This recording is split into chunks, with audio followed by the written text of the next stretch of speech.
JEE mains की preparation करने वाले सभी प्यारे बच्चों का once again how one can think series में मोस्ट वेलकम। बच्चों आज मैं आप लोगों के लिए एक ऐसा क्वेश्चन लेके आया हूं जिसमें आप लोग देखेंगे दो चैप्टर्स का मर्जर, जिसमें सीक्वेंस भी देखने को मिल रहा है और साथ में फंक्शनैलिटी की और फंक्शन भी देखने को मिल रही है। तो प्यारे बच्चों इस क्वेश्चन को किस तरीके से करेंगे आप अप्रोच सिखाता हूं आपको। फंक्शन रियल नंबर से रियल में डिफाइन है और साथ में फंक्शन की डेफिनेशन यानी कंडीशन कुछ इस तरीके से दी हुई है। साथ में इन वेरिएबल्स को सिंप्लीफाई कर निकालने के लिए इवेल्युएट करने के लिए कंडीशन और दी गई है, फिर वो सीक्वेंस पूछ रहा है। तो हम अब सबसे पहले इंपॉर्टेंट बात, अगर मेरे को बी निकालना है तो अगर मैं ये दो टर्म्स जीरो कर दूं तो मेरा काम बन जाएगा। तो वो दोनों तरफ करेंगे तभी तो बी निकलेगा। तो मैं यहाँ क्या करूंगा, मैं एक्स को और वाई को दोनों को जीरो पुट कर देता हूँ। तो यहाँ से एफ ऑफ जीरो प्यारे बच्चों, यहाँ जीरो वो जीरो तो बी आ गया। और इसमें अगर जीरो पुट करूंगा तो प्यारे बच्चों F of zero plus f of zero plus 1 minus 0, इस तरीके से एक्सप्रेशन आ गया मेरे पास में। तो एफ ऑफ जीरो से कैंसिल हो गया। यहाँ से एफ ऑफ जीरो की वैल्यू -1 आ जाएगी, तो वहां से बी प्यारे बच्चों क्या हो जाएगा -1। करेक्ट। अब बी तो मेरे पास प्यारे बच्चों -1 आ गया है। तो मैं एक काम कर लेता हूँ प्यारे बच्चों। अब मैं आपको सिंप्लीफाई करके दिखाता हूँ एक चीज, जिससे आपको पता चलेगा कि किस तरीके से इस क्वेश्चन को सिंप्लीफाई करेंगे। बी -1 आ गया तो अब ए निकालना है। अब आप खुद सोचो कि मैं ए कैसे निकालूं जबकि ए का कोई रिलेशन इधर दिया हुआ नहीं है। तो एफ ऑफ जीरो तो मेरे को पता ही है ना -1 है, तो मैं क्यों ना y की जगह -x रख दूं तो फिर से एफ ऑफ जीरो बन जाएगा। तो y की जगह प्यारे बच्चों क्या रखने वाले हैं, -x। तो यहाँ रखो, ये बन गया f of zero is equal to f of x plus f of -x plus 1 -2/7 x into -x। Correct. अब एफ ऑफ x की वैल्यू कितनी है प्यारे बच्चों, हमारे पास में है 2 + 3a times x square plus a + 2 upon a + 1 a - 1 times x plus b plus, अब x की जगह -x पुट कर देते हैं तो ये क्या बन जाएगा 2 + 3a times x square minus x का जो यहाँ -x रखेंगे वो माइनस आगे आ जाएगा। तो क्या बन जाएगा a + 2 upon a - 1 times x। और b की वैल्यू b रख भी ऐसे ही रख देते, बाद में रख देंगे -1 और साथ में अपने को ये रखना है +1 और क्या रखना है बच्चों, माइनस का 2/7 माइनस माइनस प्लस हो गया 2/7 एक्स स्क्वायर। और एफ ऑफ जीरो की वैल्यू बच्चों कितनी थी, -1। करेक्ट। अब इंपॉर्टेंट क्या है बच्चों, इंपॉर्टेंट ये है हमारे पास में बी की वैल्यू, और ये बी की वैल्यू हमारे पास में -1 है। करेक्ट। ये बी इस +1 से कैंसिल, ये भी इस -1 से कैंसिल। अब आप देखो एक टर्म और कैंसिल हो रही है हमारे पास में प्यारे बच्चों, वो कौन सी है, ये वाली। करेक्ट। तो अल्टीमेटली हमारे पास में क्या क्या बचा, एक ये और एक ये एक्सप्रेशन बच गया। Yes sir no. तो ये हो गया ट्वाइस ऑफ 2 + 3a का times x square plus 2/7 x square is equal to 0। X square common अगर मैं ले लूँ तो ये है बच्चों 4 + 6a प्लस 2/7 टाइम्स 0। अब ये 0 के बराबर आ गया एक्स स्क्वायर। अब एक्स स्क्वायर का कोफिशिएंट क्या होना चाहिए, 0।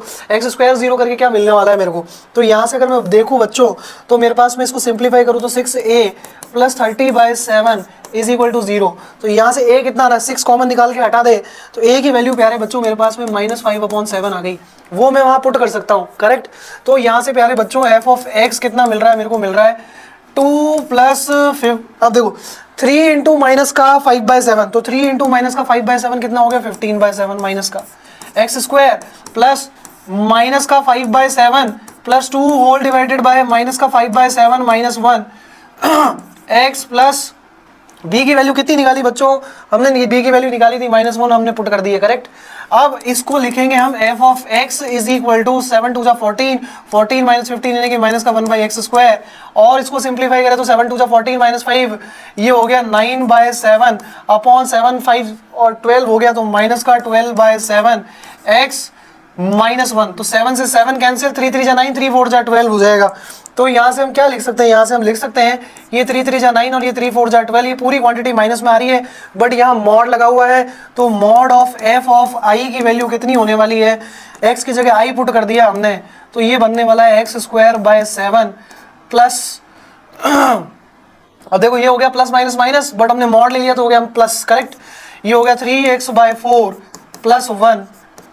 अंडरस्टूड होगा प्यारे बच्चों, मॉड लगा के रखो क्योंकि अब तक अभी हमने सीक्वेंस को फॉलो नहीं किया है। तो एफ ऑफ आई प्यारे बच्चों कितनी हो गई हमारे पास में, वो हो गया हमारे पास में 4x² plus 12 7 3 21 x plus 28 whole divided by 28 का मॉड्यूलस। अब इस पे क्या लगाना है, सिग्मा। तो ये पहले बात तो मैं बता दूं, 28 times sigma i is equal to 1 से 5 एफ ऑफ आई का मॉड्यूलस, ये दिया हुआ है करेक्ट। तो 28 तो इस 28 से वैसे ही कैंसिल होने वाला है। अब ये क्या हो जाएगा बच्चों 1/28 बाहर निकाल लेते हैं, sigma i is equal to 1 से 5 ले रहा है तो मॉडुलस अपने आप रिजॉल्व हो जाएगा। तो वो हो जाएगा हमारे पास में 4i square plus 21i plus 28, ये हमारे पास आ गया। 28 से 28 कैंसिल। अब सिग्मा आई स्क्वायर क्या होता है वो दिखा देता हूँ भले ही मैं तुमको। सिग्मा आई स्क्वायर क्या होगा, सिग्मा आई स्क्वायर होता है प्यारे बच्चों आई प्लस 1 2i प्लस 1/6 होल बाय 6, और सिग्मा आई कितना होता है बच्चों, वो होता है आई प्लस 1/6। अब यहाँ 5 रखना है बस हमको, है ना। तो ये कितना बन जाएगा आप खुद देखो, 4 इंटू 5 इंटू 6 इंटू 11/6।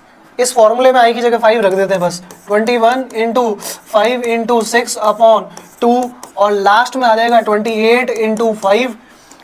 यहाँ थोड़ा सा हमें ये मल्टीप्लाई में प्लस रखना है और ये 28 है करेक्ट है। जब आप इसको सिंप्लीफाई करोगे प्यारे बच्चों, सिंप्लीफाई करोगे तो ये आ रहा है हमारे पास में 220, ये आ रहा है हमारे पास में 5 कैरी 1 315, और ये आएगा 140। तो जहाँ तक मैं देख पा रहा हूँ ये टोटल 325 और 16 75 इज द आंसर। इसी तरह के और अच्छे क्वेश्चंस के साथ मिलेंगे जिसमें कंपोजिशन हो या सीक्वेंस का मर्जर हो फंक्शंस के साथ, तो वो आपकी अंडरस्टैंडिंग बेटर करने के लिए, क्लियर करने के लिए जरूर लाऊंगा मैं। Thank you so much.